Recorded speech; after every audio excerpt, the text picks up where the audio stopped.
নব্য দখলদারের ভূমিকায় অবতীর্ণ হয়েছে।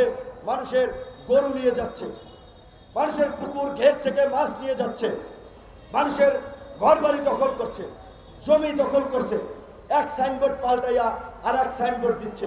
সে যেই দলের হোক, যত বড় নেতা হোক, সবাই মিলে এই নব্য দখলদারদেরকেও আওয়ামী দখলদারদের মতো কেউ যদি অপরাধ করে থাকে আইনগতভাবে তার বিচার হবে, কিন্তু কোনো মিল কারখানায় হামলা করা, মালিক পক্ষকে বের করে দেওয়া, এই ধরনের দুর্বৃত্তপনা করার অধিকার কারো নাই। ভারতের প্রতি দাবি জানিয়ে আসছি, অনতিবিলম্বে শেখ হাসিনাকে দেশে ফিরিয়ে দিতে হবে বন্দি বিনিময় চুক্তির মাধ্যমে, এবং বাংলাদেশ তথা আন্তর্জাতিক আইন অনুযায়ী মানবতা বিরোধী অপরাধের কারণে, গণহত্যায় জড়িত থাকার কারণে শেখ হাসিনা তার দোষরদের বিচার হবে।